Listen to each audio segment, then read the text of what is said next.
जे कमावण्याची तुमच्यात धमक आहे, जे कमावण्याची तुमच्या मनगटात ताकद आहे, त्यासाठी भीक कधीच मागत बसू नका.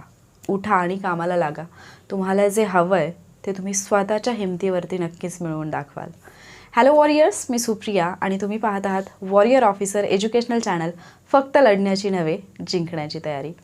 आजच्या व्हिडिओमध्ये मी तो प्लॅन तुमच्यासोबत शेअर करत आहे, किंवा मी असं म्हणेन की त्या प्लॅनमधल्या अगदी छोट्या छोट्या गोष्टी ज्याची तुम्ही खूप दिवसांपासून आतुरतेने वाट पाहत आहात, ज्याच्याबद्दलची अनाउन्समेंट मी काल परवाच केलेली होती चॅनलवरती, आणि उद्यापासून फायनली तो प्लॅन जो आहे तो सुरू होत आहे.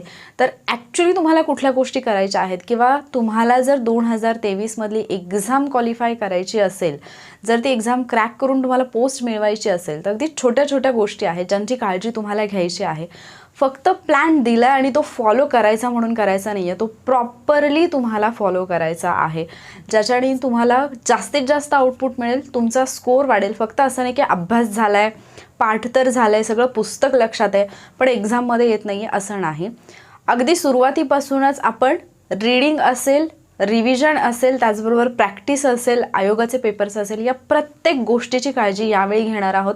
म्हणजे मागच्या वेळी आपण 180 डेज चॅलेंज सुरू केलं, खूप जणांनी ते फॉलो केलं आणि त्यांचा रिझल्ट प्रीचा येतोय, त्यांचा खूप चांगला स्कोर आलेला आहे. पण त्याहीपेक्षा आणखी थोडं इफेक्टिव्ह अशा पद्धतीने येणारं 180 डेज चॅलेंज असेल. जरी मी मेन्सच्या बॅचसोबत बिझी असले तरीसुद्धा माझा पूर्ण प्रयत्न राहील की मी त्याच्यातून वेळात वेळ काढून तुम्हाला पूर्णपणे वेळ देऊ शकेन, आणि त्याच्यासाठीचीच अपडेट आणि तो प्लॅन एक्झॅक्टली काय असणार आहे याच्याबद्दलची सगळी माहिती तुम्हाला आजच्या व्हिडिओमध्ये मिळेल. प्लॅनची PDF किंवा प्लॅन जो आहे तो टेक्स्ट स्वरूपामध्ये मी शक्यतो प्रयत्न करेन PDF च्या स्वरूपात देण्याचा. तर पूर्ण प्लॅन जो आहे तो तुम्हाला आपल्या टेलिग्राम चॅनलवरती मिळेल. टेलिग्राम चॅनलचं नावसुद्धा वॉरियर ऑफिसर असं आहे, आणि टेलिग्राम ID आहे @warrior officer. डिस्क्रिप्शनमध्ये तुम्हाला लिंक मिळून जाईल, तिथून तुम्ही आपला चॅनल जॉईन करू शकता. आता ॲक्च्युली आपण जो प्लॅन करणार आहोत, घेणार आहोत, त्याच्यामध्ये सुरुवातीला मी 1 महिन्याचा प्लॅन तुम्हाला देत आहे. November month complete. डिसेंबरपासून आपण GS ते सब्जेक्ट सुरू करणार आहोत, ज्याच्यामध्ये प्री प्लस मेन्स असं दोन्हीकडचा अभ्यास तुमचा झाला पाहिजे, हा त्याच्या पाठीमागचा हेतू आहे. आणि म्हणून मग सुरुवातीला जो 1 महिन्याचा प्लॅन आहे त्याच्यामध्ये फक्त मराठी इंग्लिशच नाही, तर मॅथ्स, रिझनिंग आणि करंट अफेअर्स. इथे मी तुमच्यासोबत मॅथ्स, रिझनिंग आणि करंट अफेअर्सची पूर्ण 6 महिन्यासाठीची काय स्ट्रॅटेजी असायला पाहिजे, कशा पद्धतीने तुम्ही त्याच्यामध्ये मॅक्झिमम स्कोर करू शकता, याच्याबद्दल पण बोलणार आहे. तर सगळ्यात पहिल्यांदा जे मेन्सचे 2 सब्जेक्ट आहेत त्याच्यामध्ये मराठी आणि इंग्लिश, याच्याबद्दल थोडक्यात आपण बोलूयात की एक्झॅक्टली तुम्हाला कशा पद्धतीने अभ्यास करायचा आहे, किंवा जे टार्गेट दिलेले आहेत ते तुम्ही कशा पद्धतीने कंप्लीट करणार आहात. बेसिकली 20 दिवसांमध्ये तुमचे मराठीचे सगळे टॉपिक आणि इंग्लिशचे सगळे टॉपिक अभ्यासून होतात, जर तुम्ही प्रॉपरली सांगितलेला प्लॅन फॉलो केला तर. 20 दिवसांमध्ये तुमचे मराठी आणि इंग्लिशचे टॉपिक अभ्यासून होतील, कारण टॉपिक तेवढेच आहेत आणि जास्त एक्स्ट्राचा कंटेंट नाही आहे. बेसिक गोष्टी जर तुम्ही समजून घेतल्यात, त्याची व्यवस्थितपणे प्रॅक्टिस केली, तर डेफिनेटली तुम्हाला हे दोन्ही सब्जेक्ट इझी वाटतील. मराठी तर एनीहाव इझी वाटतच असतं. 1-2 टॉपिक आहेत, जसे की प्रयोग असेल, समास असेल, हे 2 टॉपिक जनरली सगळ्यांनाच अवघड जातात.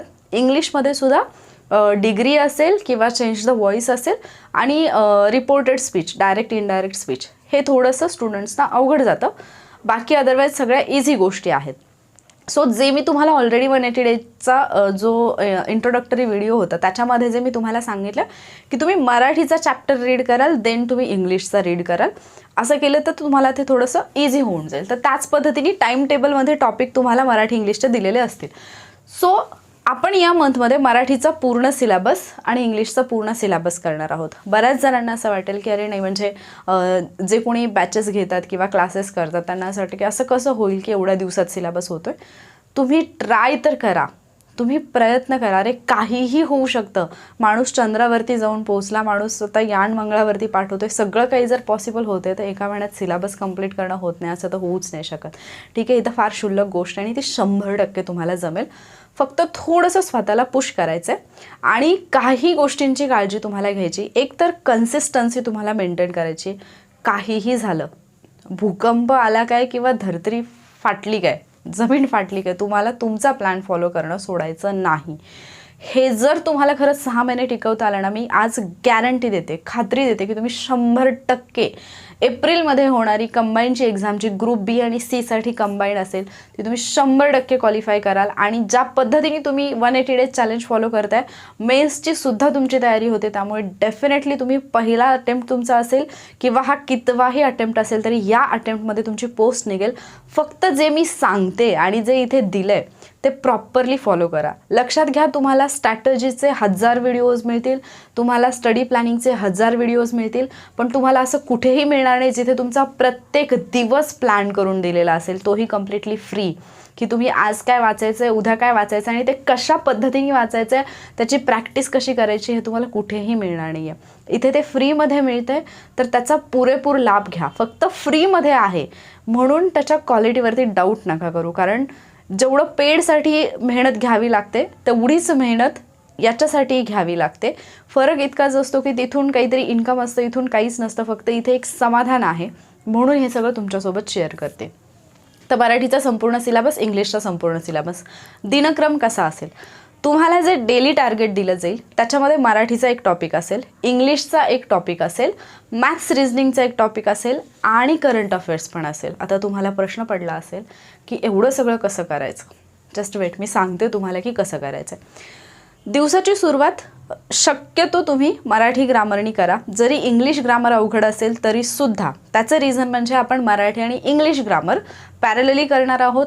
बरेचसे स्टुडंट हे इंग्लिश बॅकग्राऊंडचे नसतात, त्यांना इंग्लिश ग्रामर टफ जातं, इंग्लिशची भीती वाटते, आणि म्हणून तुमचं सकाळी उठल्यानंतर हे टार्गेट असलं पाहिजे की पहिल्यांदा तुमचे दिवसाचे जे 5 मराठी आणि 5 इंग्लिश शब्द आहेत, शब्द इन द सेन्स जी पण वोकॅबलरी असेल त्याच्यामध्ये समानार्थी शब्द, विरुद्धार्थी शब्द किंवा काय ते शब्दसमूहासाठी एक शब्द, या प्रकारचे जे शब्द असतात तर हे सगळे, किंवा वाक्प्रचार असतील, म्हणी असतील, तर ते तुम्हाला 5-5 सिलेक्ट करायचे आहेत. तुम्ही जस्ट इमॅजिन करा, 180 दिवस, 180 गुणिले मराठीचे 5, 180 गुणिले इंग्लिशचे 5, तुमचे किती अननोन शब्द तुमचे लर्न होतील, ते तुम्हाला माहिती होतील, तुमचा शब्दसाठा एवढा वाढेल.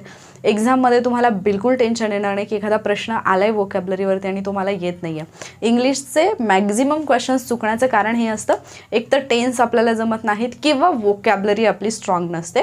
या 2 गोष्टी असतात ज्याच्यामुळे तुमचा स्कोर कमी येतो, आणि या दोन्ही गोष्टी आपण इथे स्ट्रॉंग करणार आहोत. ठीक आहे, तर पहिलं काम असेल एक छोटी डायरी मेंटेन करायची, ही तुम्हाला आयुष्यभर उपयोगी राहील. नेहमी लक्षात ठेवा, म्हणजे तुम्ही ऑफिसर बना न बना, तुम्ही काहीही करा लाईफमध्ये, पण ही गोष्ट आहे ना ती तुम्हाला खूप हेल्पफुल ठरेल. सो तुम्ही एक डायरी मेंटेन कराल ज्याच्यामध्ये तुमचे दिवसाचे 5 शब्द मराठीचे आणि 5 इंग्लिशचे लिहिलेले असतील. डे वाईज तुम्ही लिहाल, जसं मी लास्ट टाईम 180 डेज चॅलेंजमध्ये शेअर केले होते. हवं तर मी तेच परत एकदा शेअर करेन, नव्याने पॉसिबल झालं तर ऑब्वियसली नव्याने शेअर करेन, बट जर नाही पॉसिबल झालं कारण मी सुद्धा बिझी आहे तर मी जुनेवाले सेंड करेन, किंवा तुमच्यापैकी जे कोणी इंटरेस्टेड असतील तर ते पण सेंड करू शकतात आपल्या ग्रुपवरती. मग पहिल्यांदा हे शब्द लिहून झाले. ते शब्द असे असावेत जे तुम्हाला माहिती नाहीत, ज्या शब्दांचा अर्थ तुम्हाला माहिती नाही, जे तुमच्यासाठी नवीन आहेत. अदरवाईज मग मला माहिती की गुण अवगुण हे विरुद्धार्थी शब्द आहेत आणि तुम्ही तेच लिहिताय, तेच पाठ करताय, असं नका करू. जे माहिती नाही आहे, जी गोष्ट तुमच्या ज्ञानात भर टाकेल अशी गोष्ट करा. आणि दुसरा मुद्दा, अभ्यास करताना मला परीक्षा पास व्हायची या हेतूने करू नका. जर तुम्ही परीक्षा पास व्हायची म्हणून अभ्यास करायला लागलात, तुम्हाला प्रत्येक टॉपिक, प्रत्येक घटक आणि प्रत्येक गोष्ट अवघड वाटायला लागेल. तुम्हाला काहीतरी नवीन शिकायचं आहे म्हणून ते करा. म्हणजे जसे की आता मी मेन्सचं वगैरे स्टुडंट्सचं घेते, इंटरेस्ट येतो शिकायला आणि शिकवायला, कारण नवीन गोष्टी माहिती होतात. म्हणजे ॲक्च्युली माझं ऑलरेडी झालेलं आहे, पण तरीसुद्धा ज्यावेळेला आपण पुन्हा एक शून्यापासून सुरुवात करतो, नव्याने त्या गोष्टी जाणून घ्यायला लागतो, आणि फक्त अभ्यास म्हणून नाही किंवा एक्झाम द्यायची म्हणून नाही, तर त्याच्यातून काहीतरी शिकायला मिळतं. म्हणून जेव्हा तुम्ही करता त्यावेळेला तुमचा इंटरेस्टही वाढतो आणि त्याचं आउटपुटही तुम्हाला खूप चांगलं मिळतं. म्हणून तुम्ही काय कराल तर जे शब्द तुम्ही घेताय, जे माहिती नाहीत तेच घ्याल, आणि नवीन शिकायचं आहे म्हणून घ्याल. त्याचं बर्डन घेतलं तर ते तुम्हाला जमणार नाही. त्याच्यानंतर मराठीचा कुठला जो टॉपिक तुम्हाला टाईम टेबलमध्ये दिलेला आहे तो रीड करा, समजून घ्या, देन इंग्लिशच्या टॉपिककडे जा. मराठीचं तुम्ही ऑलरेडी वाचलेलं असल्यामुळे तुम्हाला इंग्लिश समजायला इझी जाईल.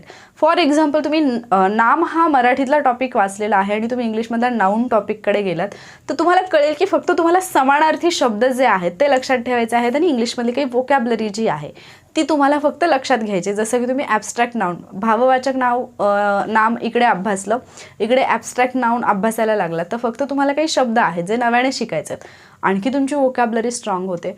सो त्या गोष्टी तुम्हाला हेल्पफुल ठरतील इंग्लिशच्या अभ्यासामध्ये. आता हे 2 सब्जेक्ट तुमचे अभ्यासून झाले. आता तुम्ही बोर झाला असेल, तुम्हाला कंटाळा आला असेल, then maths reasoning. Maths reasoning हा एक असा टॉपिक आहे किंवा एक असा सब्जेक्ट आहे की जो तुम्हाला ॲक्टिव्ह ठेवतो. म्हणजे मॅथ्स रिझनिंग असं कधीच होत नाही तुम्ही मराठी वाचत बसलात, कंटाळा आला, तुम्ही झोपला तरी झोपून वाचायला लागलात, तुम्हाला आळस येऊ शकतो. इंग्लिशचंही तसं होऊ शकतं, वाचताना तुम्हाला झोप येऊ शकते किंवा तुम्ही जस्ट नजर फिरवताय पुस्तकावरून पण तुमचा ब्रेन दुसरीकडेच आहे.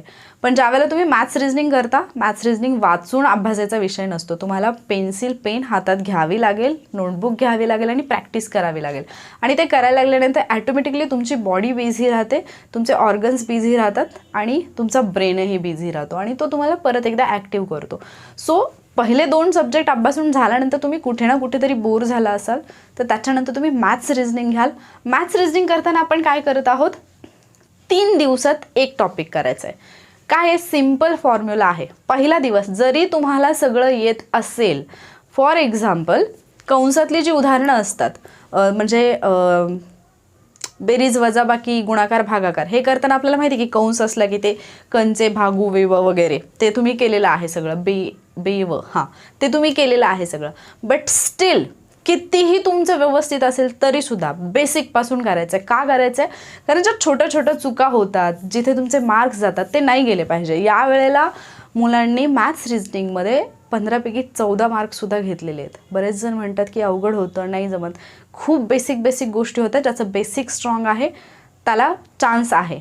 आणि तुमच्याकडे 180 दिवसांचा कालावधी आहे, त्यामुळे 90 डेजमध्ये किंवा 60 डेजमध्ये जो प्रश्न तुमच्यासमोर असतो की मला हे अवघड जाते मी स्किप करेन, तो प्रश्न आता तुमच्यासमोर नाही आहे. कारण प्रत्येक घटकासाठी तुमच्याकडे पुरेसा वेळ आहे, तुम्ही तेवढा वेळ देऊ शकता. जे विद्यार्थी 4 वर्षात करत नाहीत ते तुम्ही 180 दिवसात करून दाखवाल, 6 महिन्यात करून दाखवाल. फक्त प्रॉपरली फॉलो करा. खूप जीव तोडून सांगते आणि लास्ट टाईम सारखंच मी आत्ताही सांगते की मी मागच्या वेळी बोलले होते की एक जरी विद्यार्थी हा प्लॅन फॉलो करत असेल तर तो मी शेअर करेन. आणि एकने खूप जणांनी केला आणि खरंच आनंद होतोय मला की त्यांना त्याचा परिणाम जाणवला, त्यांचा स्कोअर चांगला आला आहे. तर तुमचा पण स्कोअर चांगला येईल, फक्त प्रॉपरली फॉलो करा. मग मॅथ्स रिझनिंगमध्ये तुम्ही काय कराल, पहिल्या दिवशी बेसिक कुठलंही लसावी मसावी असेल, अगदी बेसिक गोष्टी ज्या आहेत त्याच्यातल्या छोट्या छोट्या गोष्टी त्या समजून घ्या, कन्सेप्ट समजून घ्या. अगदी 4वी-5वीच्या मुलांना असतील अशी सोपी गणितं तुम्ही सोडवली तरीही काही हरकत नाही. दुसऱ्या दिवशी थोडे ॲडव्हान्स लेवलचे त्याच्यातलेच थोडेसे अवघड क्वेश्चन्स जे आहेत ते तुम्ही दुसऱ्या दिवशी प्रॅक्टिस कराल. आणि तिसऱ्या दिवशी त्याच टॉपिकवरचे आयोगाने विचारलेले प्रश्न किंवा पोलीस भरतीला विचारलेले प्रश्न, कुठल्याही स्पर्धा परीक्षेला विचारलेले प्रश्न तुम्ही तिसऱ्या दिवशी घेऊ शकता. मग त्या प्रश्नांची संख्या किती असली पाहिजे, तुम्हाला वाटलं तर तुम्ही 50 ते 100 प्रश्न पण सोडवू शकता. तुम्हाला वाटलं की नाही 25 प्रश्न इनफ आहेत, माझ्या कन्सेप्ट क्लिअर आहेत, तुम्ही 25 जरी सोडवले तरी चालेल. मॅथ्स रिझनिंगसाठी 1-1.5 तास तुम्ही दिलात तरी चालेल. सुरुवातीला 1-1 तास जरी दिलात किंवा तुमच्याकडे टाईम उरत असेल, जसा मराठी आणि इंग्लिशचा टॉपिक असेल त्याच्यावरती ते डिपेंड असेल. मराठी इंग्लिशचा एखादा टॉपिक फार इझी असेल तर तिथे तुमच्याकडे जास्त वेळ राहील. जर टॉपिक अवघड असेल तर तिथे तुम्हाला मॅथ्स रिझनिंगला थोडा कमी वेळ द्यावा लागेल. तर तुम्हाला ते मॅनेज करायचं आहे तुमच्या याच्यानुसार, ठीक आहे. मग आता मॅथ्स रिझनिंगचा टॉपिक तुमचा अभ्यासून झाला, देन आता संध्याकाळ होत आली असेल, 4-5 वाजले असतील. त्याच्यानंतर मग तुम्हाला जर वाटत असेल तर तुम्ही करंट अफेअर्स घ्या किंवा मग तुम्ही जे मराठी इंग्लिशचे टॉपिक वाचलेले आहेत त्याच्यावरचे जे क्वेश्चन्स आहेत आयोगाने विचारलेले, जसं मी तुम्हाला परवाच सांगितलं होतं की तुम्ही MPSC करताय म्हणजे तुम्ही जर मेन्सची तयारी करत आहात किंवा तुम्ही सुरुवात जरी केली असेल तरी सुरुवातीला आपण मेन्सची तयारी करतोय किंवा तुम्ही मराठी इंग्लिशचा अभ्यास करताय म्हणजे तुमच्याकडे बाळासाहेब शिंदे सर किंवा इतर कुठलंही, म्हणजे मी पर्सनली बाळासाहेब शिंदे सरांचं तुम्हाला सजेस्ट करेन, कारण बऱ्याचशा गोष्टी त्यांनी खूप क्लिअरली मेन्शन केलेल्या आहेत एक्सप्लेनेशनमध्ये. आणि मग त्याचं तुम्हाला जरी एखादी कन्सेप्ट तुमची क्लिअर झाली नसेल वाचताना तरी ते प्रश्न सोडवताना क्लिअर होते. मग त्यांचं जे पुस्तक आहे की अगदी जुन्या प्रश्नपत्रिकांचं रिसेंटलीपर्यंतचं, त्याच्यातून तुम्ही प्रश्न सोडवू शकता त्या टॉपिकचे त्यांनी दिलेले सगळे प्रश्न नंबरिंग करायचं. त्याच्यासाठी एक वेगळी वही तुम्ही हे करा, किंवा तुमच्याकडे रफ पेपर्स असतील तर त्याचा बंच करा आणि तो यूज करा. असं नका करू की आज एक टॉपिक सोडवला आहे आणि ते फेकून दिलं. एकच सेकंड मी तुम्हाला दाखवते की कशा पद्धतीने करायचं आहे. ओके, तर ही आहे डायरी. ही छोटी डायरी आहे, पण याच्यामध्ये जर तुम्ही पाहिलं तर तुम्हाला पाहायला मिळेल की इथे टॉपिकचं नाव लिहिल्यावरती आणि खाली सगळे क्वेश्चन सोडवलेत. हे त्या बुकमधून सोडवलेले प्रश्न आहेत. तर तुम्ही अशा पद्धतीने हे फॉलो करू शकता. एकच मिनिट. हे पहा, मी या बाजूला पण प्रश्न सोडवलेत, देन इथे पण सोडवलेत. हे जर तुम्ही करत गेलात, हे कशासाठी करायचं माहिती का? एक मिनिट. ओके, हे पहा. ठीक आहे, अशा पद्धतीने तुम्हाला प्रश्न सोडवत जायचे आहेत. हे का करायचं? मग मराठीचे पण असेच सोडवा, इंग्लिशचे पण सोडवा, ज्यावेळेला हे तुमच्याकडे असतं आणि तुम्ही चेक केलेलं असतं. नंतर जेव्हा तुम्ही टॉपिक म्हणजे तुमचे सगळे प्रश्न सोडवून होतात, तुमचे जे काही प्रश्न चुकलेत तुम्हाला परत एकदा टॉपिकमध्ये जाऊन पाहता येतं. आणि समजा तुमचा आत्ता अभ्यासून झाला, परत तुम्हाला मेन्सच्या वेळेला अभ्यास करायचा आहे, म्हणजे रिव्हिजन करायची आहे, किंवा काही महिन्यांच्या गॅपनंतर अभ्यास करायचा आहे, परत जेव्हा तुम्ही ही नोटबुक घेऊन बसाल, ट्रस्ट मी, तुम्हाला खूप हेल्प होईल की तुम्ही जो केलेला कंटेंट आहे त्याच्यातून तुम्हाला काय अवघड जात होतं, कुठला पॉईंट तुम्ही व्यवस्थित रिवाईज करायला पाहिजे, कुठला पॉईंट तुमचा परफेक्ट आहे याचा अंदाज येण्यासाठी हे तुम्हाला फार हेल्पफुल ठरतं. सो जरी तुम्ही रफ पेपर वापरणार असाल तरीसुद्धा त्याचा बंच करून वापरा. प्रॉपरली टॉपिकचं नाव लिहित जा आणि जेवढे काही क्वेश्चन्स आहेत त्याचं नंबरिंग करून ते क्वेश्चन्स सोडवत जा आणि ते ठेवा तुमच्याकडे. तुम्हाला खरंच हेल्प, म्हणजे नेहमी लक्षात ठेवा, तुम्हाला स्वतःची प्रगती करायची असेल, तुम्हाला जर काही अचीव करायचं असेल तर डेली स्वतःला टेस्ट करा. तुम्ही खरंच पुढे चाललाय, मागे चाललाय की आहात तिथे आहात, हे फाइंड आउट करणं हे तुमचं काम असेल. तुम्हाला कुठली दुसरी व्यक्ती येऊन नाही सांगणार की तुमच्यात प्रगती होते की नाही होते, ते तुम्हाला स्वतःला फाइंड आउट करावं लागणार आहे. ठीक आहे. सो तुम्ही मग काय कराल, जर मॅथ्स रिझनिंग नंतर बोर झालं असेल तर क्वेश्चन आन्सर करा मराठी आणि इंग्लिशचे, आणि मग करंट अफेअर्सकडे जा. मग करंट अफेअर्सची पण स्ट्रॅटेजी मी तुम्हाला सांगणार आहे की आपण एक्झॅक्टली करंट अफेअर्स कसं आणि किती दिवसात आणि काय काय कंप्लीट करणार आहोत. आता मराठीचं तर काही इश्यू नाही आहे, मराठी तुम्हाला एनी हाऊ जमेलच. शिवाय ज्यांनी ऑलरेडी मराठीची बॅच वगैरे घेतले त्यांना माहिती आहे, म्हणजे मी काही प्रमोट वगैरे करत नाही, कारण मी ॲडमिशन ओपन करणारच नाही आहे एनी हाऊ. तर त्याच्यामध्ये त्यांनाही मी हेच सांगितलं की पहिल्यांदा सब्जेक्ट अभ्यासायचा आहे, देन लेक्चर पाहायचं आहे आणि मग MCQ सोडवायचं, टॉपिक तुमचा परफेक्ट होऊन जातो. इंग्लिशसाठी मात्र मी सजेस्ट करेन वॉरियर सुप्रिया यूट्यूब चॅनलवरती मी इंग्लिश ग्रामरचे व्हिडिओज टाकत आहे. काही ऑलरेडी टाकलेले आहेत, मध्ये थोडासा गॅप झाला 90 डेज चॅलेंजमुळे, पण मी परत एकदा टाकायला सुरुवात केलेली आहे, अपलोड करत आहे. आणि उद्या पण एक व्हिडिओ येणार आहे कंडिशनल सेंटेन्सेसचा, जो खूप अवघड वाटणारा पार्ट आहे, खूप इझी करून सांगितलं आहे. तुम्ही पहा एकदा, तुम्हाला डेफिनेटली जाणवेल की अरे हां, हे मला खूप अवघड वाटत होतं आणि इतकं इझी, एवढं सुटसुटीत करून मी तुम्हाला तुमच्या भाषेत समजून सांगितलेलं आहे. त्यामुळे तो व्हिडिओ पण पहा. त्याच्यावरचे जे पाठीमागे मी ऑलरेडी वोकॅबलरीचे असतील किंवा ग्रामरचे असतील जे व्हिडिओज अपलोड केलेले आहेत ते व्हिडिओज पहा, तुम्हाला खूप हेल्पफुल ठरतील ते. ठीक आहे. आणि बाकी उरलेल्या टॉपिकचे तर मी टाकण्याचा प्रयत्न करत आहे. सो जसं जसं तुमचे टॉपिक येतील त्यावेळेला तुम्ही ते व्हिडिओज पाहू शकता, किंवा जेव्हा मी व्हिडिओज अपलोड करेन तेव्हा पाहू शकता. तुम्हाला कन्सेप्ट क्लिअर होतील आणि टॉपिक इझी वाटायला लागेल. आता करंट अफेअर्सच्या बाबतीत काय, करंट अफेअर्सचं जर आपण पाहिलं तर आयोगाने, मी हे वारंवार सांगितलं होतं, कोविड नंतरचा पॅटर्न जर तुम्ही अभ्यासला पेपरचा तर तुम्हाला खरंच फरक जाणवेल कोविड पूर्वीचे प्रश्न आणि नंतरचे प्रश्न याच्यामध्ये. मग आत्ता आयोग जे प्रश्न विचारत आहे, तुम्ही जे पहिल्यापासून म्हणजे अगदी घोकंपट्टी करून पाठ केले असते की हे येतच, आयोग अशा गोष्टींना थोडं बाजूला सरकवत आहे आणि बाकीच्या गोष्टींना वरती आणत आहे. सो तुम्हाला करंट अफेअर्सचा अभ्यास करताना हे समजून घेणं गरजेचं आहे की आयोग कुठल्या गोष्टींना आता प्राधान्य देत आहे, त्या टॉपिककडे लक्ष देणं गरजेचं आहे. जे अगदी निग्लेक्टेड किंवा दुर्लक्षित घटक असतात, टॉपिक असतात, त्याच्यावरती आयोग थोडासा भर देत आहे. सो अशा गोष्टी तुम्हाला करायच्यात. आणि आता करंट अफेअर्समध्ये मल्टीलायनर क्वेश्चन्स वगैरे फारसे येत नाहीत. करंट अफेअर्समध्ये वन लाईनरवरती जास्त भर आहे आयोगाचा. सो त्या दृष्टीने करायचं. मग आपण जर पाहिलं तर जनरली एक्झामच्या आधी 1.5 वर्षाचं करंट अफेअर येतं. तसं पाहायला गेलं तर मग 2 वर्षाचं, किंवा एखादी न्यूज तर तुम्हाला अगदी जुनी किंवा एखादी अगदीच रिसेंटची पाहायला मिळते. तर एका न्यूजसाठी तुम्ही सगळंच तुमचं अभ्यासाचं स्ट्रक्चर बदलायचं आहे का? नाही. तुम्हाला काय करायचं आहे, पाठीमागच्या 1-1.5 वर्षाचा जर आपण विचार केला तर साधारणतः 2021च्या नोव्हेंबर-डिसेंबरपासून पुढचं तुम्हाला करावं लागेल. आपण मार्चपर्यंतचं काउंट करतोय, मार्च 2023 पर्यंतचं. ठीक आहे. मग आत्ता तुमची प्रायोरिटी काय असली पाहिजे, 2022चे जे करंट अफेअर्स आहेत जानेवारी ते डिसेंबर 2022. मग आता डिसेंबर, नोव्हेंबर, डिसेंबर तर व्हायचं आहे ना अजून. मग आपण सुरुवात करताना काय करणार आहोत, उलट जाणार आहोत. ऑक्टोबरचं मॅगझिन यायला मे बी नोव्हेंबरचे 1-2 दिवस लागतील, त्यामुळे ऑक्टोबर आपण थोडा पाठीमागे ठेवणार आहोत. आपण काय करणार आहोत, सप्टेंबर, ऑगस्ट, जुलै, जून असं पाठीमागे जाणार आहोत. देन 2023चे पण आपल्याला करायचे आहेत. म्हणजे तुम्ही 2022च्या जानेवारी आणि 2021च्या नोव्हेंबर, डिसेंबरचे करेपर्यंत इकडे तुमचे 2023चं एखादा मंथचं येऊन जाईल. मग त्याच्यानंतर तुम्ही ते कराल. तर हे करताना आपल्याकडे आहेत किती, 180 दिवस. 180 दिवसांमध्ये जर आपण आठवडे काउंट केले तर 25 आठवडे प्लस काही दिवस येतात, 4 ते 5 दिवस येतात, आय थिंक 5 येत असतील. तर 25 आठवडे तुमच्याकडे आहेत. तुमच्याकडे मंथ किती आहेत, 1.5 वर्ष. म्हणजे साधारणतः तुम्हाला 18 महिन्यांचा अभ्यास करायचा आहे. करंट अफेअर्स किती दिवसांचे करायचे आहेत, 18 महिने आणि 25 आठवडे तुमच्याकडे आहेत. मग जर तुम्ही एका आठवड्याला 1 महिना केला, होऊन जातं. तुमच्याकडे परिक्रमा वगैरे तुम्ही मॅगझिन वापरत असाल किंवा कुठलंही पुस्तक तुम्ही वापरत असाल तर एका आठवड्यामध्ये 1 महिना तुमचा आरामसे होऊन जातो.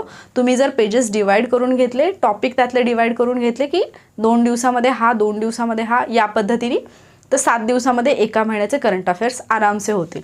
मग आपण काय करणार आहोत, एका आठवड्यात 1 महिना अशा पद्धतीने जर आपण केलं तर 18 आठवड्यांमध्ये 18 महिने आपले कंप्लीट होतात. आणि मग आपल्याकडे या 25 पैकी 18 आठवड्यांमध्ये तुम्ही 18 महिन्यांचे करंट अफेअर्स केले म्हणजे तुमचे करंट अफेअर्स सगळे झाले आणि तुमच्याकडे आठवडे किती शिल्लक राहिले, 7 आठवडे. 7 आठवडे म्हणजे जवळपास 1.5 महिन्याचा कालावधी.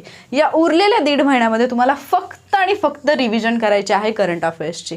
तुम्ही एवढं जर व्यवस्थित प्रॉपरली करंट अफेअर्स केलं तर काही टेन्शन घ्यायची गरज आहे मला सांगा. करंटचं होत नाही मॅम, हे मागे राहिले, ते मागे राहिले. मागे काहीही ठेवू नका. जे शहाणे आहेत, जे हा व्हिडिओ पाहते, त्यांना मी खरंच बजावून सांगते, 2023ला जी एक्झाम होणार आहे, आत्तापर्यंत ग्रुप बी, ग्रुप सी फोकस करणारे स्टुडंट्स वेगवेगळे होते. आता ग्रुप बी, ग्रुप सी एकत्र आली आहे. राज्यसेवा रिटर्न झाली आहे त्याच्यामुळे, म्हणजे राज्यसेवा मेन्स रिटर्न झाली आहे त्याच्यामुळे बी आणि सीकडे एक तर विद्यार्थ्यांचा, राज्यसेवेच्या विद्यार्थ्यांचा सुद्धा बरेचसे विद्यार्थी जे सुरुवात करत आहेत किंवा ज्यांनी सुरुवातीपासून राज्यसेवा फोकस केली किंवा जे रायटिंगमध्ये वीक आहेत, त्यांनी ऑब्वियसली बरेच लोक असे आहेत की ज्यांनी इकडे ग्रुप बीकडे शिफ्ट व्हायचं ठरवलं. पण ग्रुप बी आणि ग्रुप सी, फक्त ग्रुप बीचा विचार केला तर आपल्याला माहिती की 3-4 लाख विद्यार्थी फॉर्म भरतात. ग्रुप बी आणि ग्रुप सीचे विद्यार्थी एकत्रित येणार आता या एक्झामसाठी. सो अर्थातच कॉम्पिटिशन वाढणार आहे. मी कॉम्पिटिशनची भीती नाही घालत आहे तुम्हाला, पण परिस्थितीची जाणीव असणं सुद्धा तितकंच गरजेचं आहे. आणि मग जर तुम्हाला याच्यात तुम्हाला स्वतःला सिद्ध करायचं असेल तर आत्तापासून तुम्हाला कमी पडायचं नाही. आत्तापासून असं तयारी करायची आहे की काहीही झालं तरी तिथं ज्या वेळेला तुमची एक्झाम आहे त्याच्या 8 दिवस आधी तुम्ही विचार करत बसला पाहिजे, अरे माझं काय राहिलं आहे, मी तर सगळं वाचलं आहे. हा कॉन्फिडन्स तुमच्यात आला पाहिजे, सेन्स ऑफ कम्प्लिशन तुम्हाला आला पाहिजे, कारण माझं सगळं कंप्लीट झालं आहे. हे जे होतं ना की एक्झामच्या आधी अरे हे राहिलं ते राहिलं, हे नाही होऊ द्यायचं आहे तुम्हाला, म्हणून सांगते. आणि हा प्लॅन बनवणं सिरियसली गाईज हे एवढं इझी नाही आहे. त्याच्यासाठी खूप खूप ताण घ्यावा लागतो की तेवढं सगळं तुम्हाला टायमिंगमध्ये बसवून द्यायचं आहे. त्याच्यामुळे याला लाईटली नका घेऊ प्लीज. किमान कोणीतरी एवढी मेहनत घेते म्हणून त्याची थोडीशी लाज राखायची, म्हणून तरी व्यवस्थितपणे अभ्यास करा. तर आता करंट अफेअर्सचं लक्षात आलं असेल तुमच्या, 7 आठवडे शिल्लक राहतील. त्या 7 आठवड्यामध्ये तुम्हाला सगळे जे करंट अफेअर्स आहेत त्यातले महत्त्वाचे पॉईंट किंवा ज्या पद्धतीने तुम्ही टेस्ट वगैरे कराल तर त्याच्यातून तुम्हाला करंट जे आहे ते रिवाईज करायचं आहे. आणि जसं मी सुरुवातीलाच सांगितलं 180 डेज चॅलेंजच्या व्हिडिओमध्ये की करतानाच कुठलाही कंटेंट अशा पद्धतीने फर्स्ट रीडिंगमध्येच अशा पद्धतीने वाचा की तो तुम्हाला समजला पाहिजे. थोडा वेळ लागला तरी चालेल, बट फर्स्ट रीडिंगच तुमची स्ट्रॉंग झाली पाहिजे. जस्ट मला माहिती करून घ्यायचं आहे म्हणून वरवरचं वाचलं असं बिलकुल करू नका. फर्स्ट रीडिंगमध्येच त्याला स्ट्रॉंग बनवा. मग आता हे झालं आपलं 4 सब्जेक्ट दिवसभरामध्ये घ्यायचे आहेत, कसे घ्यायचे आहेत, ठीक आहे. समजा एखाद्या दिवशी तुमचं टास्क इनकम्प्लीट राहिलं, मराठीचा टॉपिक झाला आणि इंग्लिशचा अर्धा राहिला, मग काय करायचं. तुम्ही सेकंड डेला ज्यावेळेला मराठीचं कमी असेल, इंग्लिशचं कमी असेल त्यावेळेला कंप्लीट केलं तरी चालेल, किंवा पुढे जेव्हा तुम्हाला रिव्हिजनसाठी डेज मिळणार आहेत त्याच्यामध्ये कव्हर केलं तरी चालेल. 20 दिवसामध्ये मराठी इंग्लिशचे टॉपिक व्यवस्थितपणे प्लॅन करून दिलेत आणि मी तितकंच आणि तसंच दिले जे करणं पॉसिबल आहे. असं कुठेही मी केलेलं नाही आहे की तुमची कॅपॅसिटी नाही आहे आणि तुम्ही करू शकत नाही आहे आणि तरीही मी दिले, असं नाही आहे. जे प्रॅक्टिकली पॉसिबल आहे त्याच पद्धतीने दिले. तुमच्या क्षमतेनुसार काही जणांना असं वाटेल की खूप जास्त टास्क होत आहेत, लोड पडतोय. काही जणांना असं वाटेल की अरे खूपच कमी होतंय, माझा तर वेळ शिल्लक राहतोय. पण हे तुमच्या कॅपॅसिटीनुसार असेल. ज्यांना असं वाटतं की खूप जास्त होते त्यांनी थोडं स्वतःला पुश करा. एकदा सवय होईपर्यंत 1-2 आठवडे तुम्हाला वाटेल की अरे खूप लोड होतोय, पण त्याच्यानंतर तुम्हाला जेव्हा सवय होऊन जाईल, जसं 180 डेज चॅलेंज 90 डेज चॅलेंजमधले स्टुडंट मी तुम्हाला सांगते, 90 डेजवाले 8 तारखेला पेपर देऊन आली मुलांनी ठरवलं होतं की एक्झाम झाल्यानंतर 1-2 दिवस मस्त आराम करायचा, म्हणजे आन्सर की येईपर्यंत. इव्हन मी सुद्धा ठरवलं होतं की आता खूप यावेळेला लोड घेतला आहे 90 डेजमध्ये, तर 8 तारखेनंतर थोडं रिलॅक्स व्हायचं. पण 8 तारखेला एकाही स्टुडंटला 90 डेजच्या असं वाटलं नाही की आपण मोबाईल घ्यावा, टाईमपास करावा. मुलं उठली, टी व्ही समोर जाऊन बसले, त्यांचं त्याच्यामध्ये मन नाही लागलं. म्हणजे फक्त असं वाटत होतं की पुढचं टार्गेट काय. आणि ज्यावेळेला 9 तारखेला मुलं उठली, तुम्हाला मी माझे ऑडिओज शेअर करेन फीडबॅकमधले. एका मॅडमनी सांगितलं की त्यांचा मुलगा त्यांना विचारत होता की आज तुझ्या मॅडमनी टार्गेट नाही दिलं का, तू आज अभ्यास का नाही करत आहे. आणि मुलं विचार करत होते की आज काय अभ्यास करू, म्हणजे मॅमनी टार्गेट नाही दिलं. 180 डेज चॅलेंजवाले स्टुडंटसुद्धा एवढे हॅबिच्युअल झाले होते या गोष्टीला की डेली टार्गेट मिळत आहेत तर ते फॉलो करतात. आणि त्यामुळे तुम्हाला जरी सुरुवातीला थोडं हार्ड वाटलं, स्वतःवरती विश्वास ठेवा की तुम्ही ते करू शकता. स्वतःला थोडं पुश करा. 1-2 आठवडे झाले की तुम्हाला काही नाही वाटणार, तुम्ही ते रेग्युलर फॉलो करायला लागाल. ठीक आहे. आणि मॅथ्स रिझनिंगचा मात्र एक फॉर्म्युला लक्षात ठेवा, बेसिक, ॲडव्हान्स, PYQ या फॉर्मॅटमध्ये जा, तुम्हाला सगळं इझी होऊन जाईल. आता हे झाल्यानंतर पहिले 2 आठवडे झाल्यानंतर किंवा 20 दिवस झाल्यानंतर तुमचा सिलेबस कंप्लीट झाल्यानंतर पुढच्या 10 दिवसांमध्ये 5 क्वेश्चन पेपर तुम्हाला सॉल्व करायचे आहेत मराठी इंग्लिशचे. कुठले सॉल्व करणार? आयोगाने जे घेतलेले आहेत, म्हणजे आयोगाचे जे पेपर्स आहेत ते.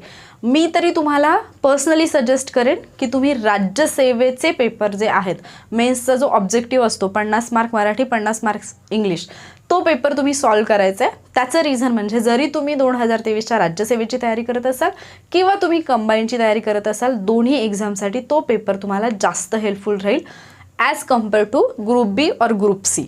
कारण राज्यसेवेचे जे क्वेश्चन्स असतात, मराठी ग्रामर काय एनीहाव कुठेही तेच असतं, इंग्लिश ग्रामरही तेच असतं. पण जेव्हा तुम्ही थोडेसे जे तुम्हाला ऑलरेडी हार्ड म्हणजे वाटतात, जसं की आपल्याला राज्यसेवा म्हटलं की हार्ड वाटते, त्या पॉईंट ऑफ व्ह्यूने तुम्ही जर ते पेपर सोडवले, भले तुम्हाला 60 मार्क्स येऊ देत, 50 मार्क्स येऊ देत, पण ते एक्सप्लेनेशन केल्यानंतर जो तुमचा कॉन्फिडन्स बिल्ड होईल आणि जे तुमचं बेसिक किंवा जी गोष्ट गरजेची आहे त्या सब्जेक्टसाठी ती एवढी स्ट्रॉंग होऊन जाईल की तुमची जेव्हा एक्झाम असेल त्यावेळेला तुम्हाला मराठी इंग्लिश कशाची भीती बिलकुल नाही वाटणार.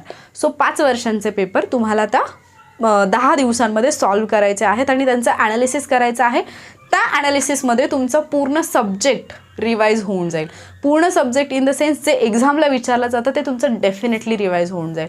सो शेवटचे 10 दिवस हे या पद्धतीने प्लॅन केले असतील. आज एक पेपर सोडवला, आज आणि उद्या त्याचं ॲनालिसिस कंप्लीट केलं. उद्या एक पेपर सोडवला, परत उद्या आणि परवा, म्हणजे ज्या दिवशी सोडवला तो दिवस आणि पुढचा दिवस तुम्ही ॲनालिसिस कंप्लीट केलं या पद्धतीने. आणि मग डिसेंबरपासून GSचे सब्जेक्ट स्टार्ट होतील, जे की तुमच्या प्रीसाठी असतील, पण करताना ते इतके डीपमध्ये करायचे की मेन्सला तुम्हाला पुन्हा ज्यावेळेला तुम्ही मेन्स देणार आहात तर आपल्याला माहीत नाही की मेन्सच्या सिलेबसमध्ये काय चेंजेस होतील, पण स्टील PSIसाठी कायदे तर काढून नाही टाकणार ते, STAसाठी इको तर काढून नाही टाकणार ते.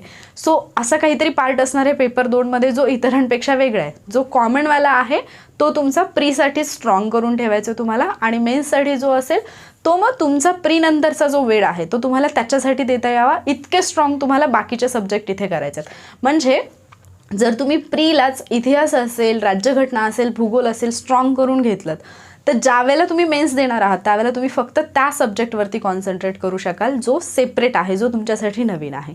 Got it?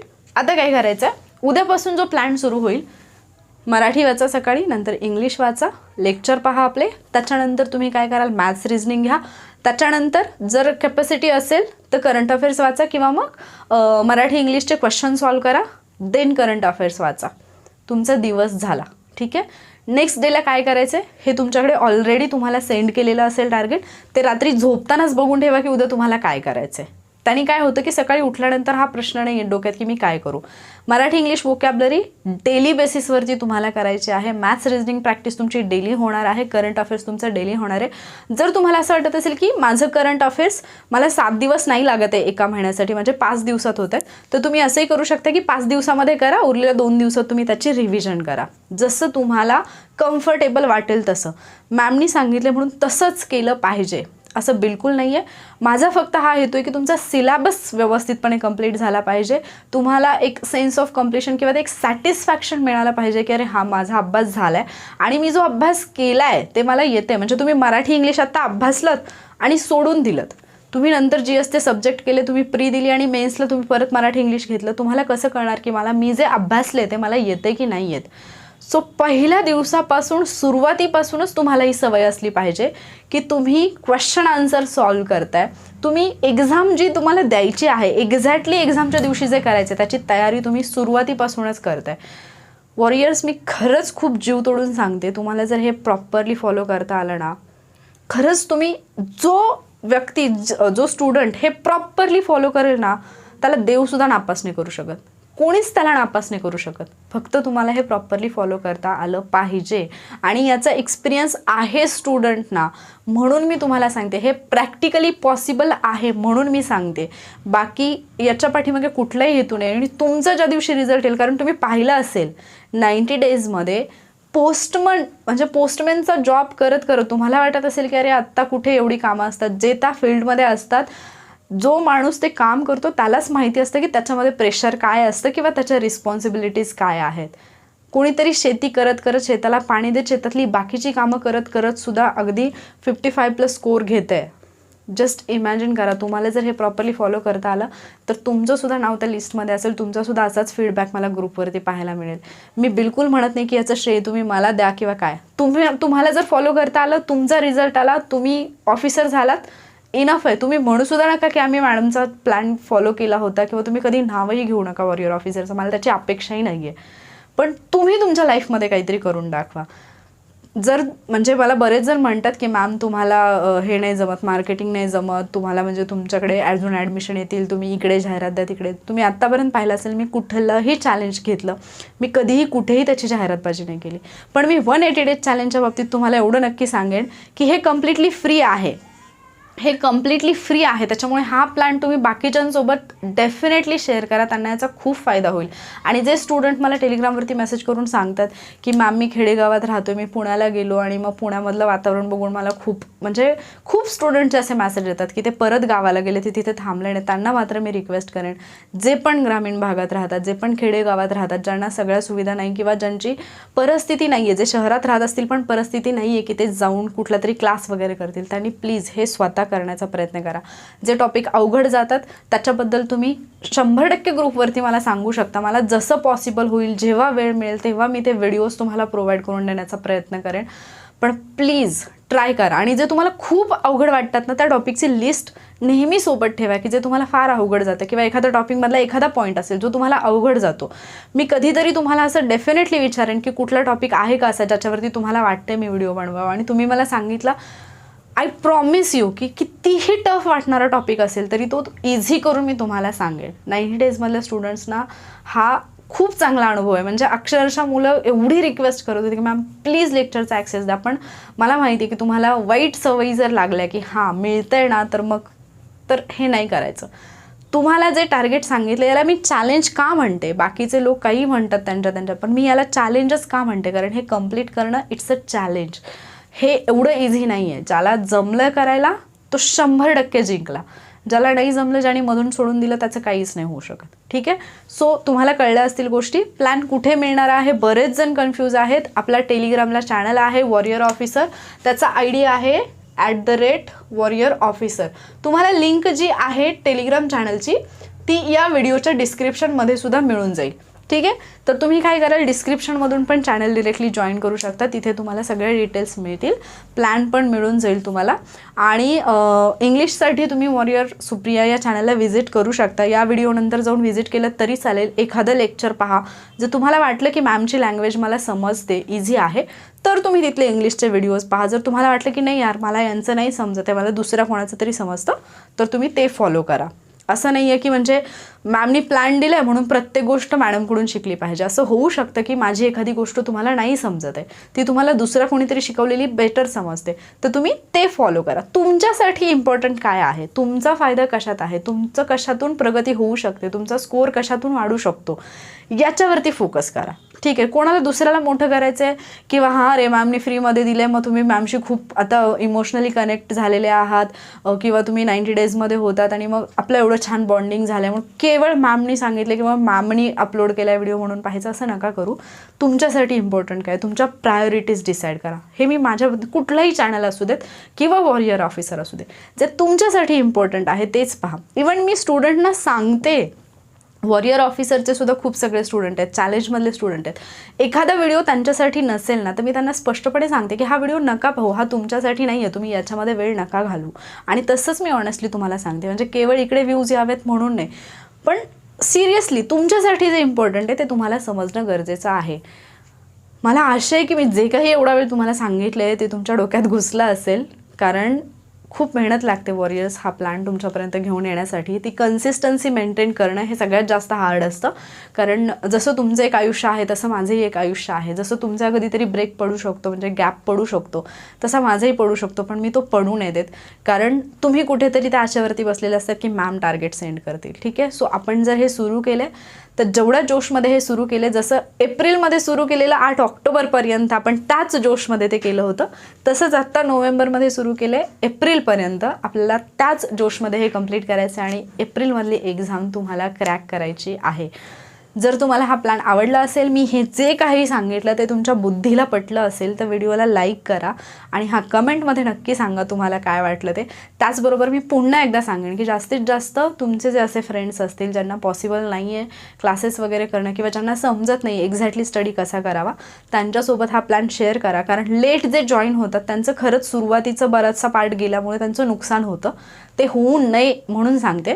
आणि जे लोक 5 नोव्हेंबरची एक्झाम देणार आहेत त्यांनी 6 तारखेपासूनचा plan as it is follow करायला सुरुवात करा. तुम्ही फक्त पुढे काय कराल, जिथे सिलेबस कंप्लीट होतो आणि हे लोक ज्यावेळेला क्वेश्चन पेपर करतील तर तुम्ही राहिलेलं जे आहे तुमचं ते तुम्ही कंप्लीट करा. ठीक आहे, त्याचं टेन्शन नका घेऊ की 5 तारखेच्या आधी, कारण आपल्याला 180 डेज कंप्लीट करायचे आहेत. सो एक्झामपर्यंत आपले 180 डेज होत आहेत. ठीक आहे, व्हिडिओ आवडला असेल अशी आशा आहे. लाईक करा आणि नवीन असाल चॅनलवरती तर जाता जाता सबस्क्राईबसुद्धा करा. थँक्यू.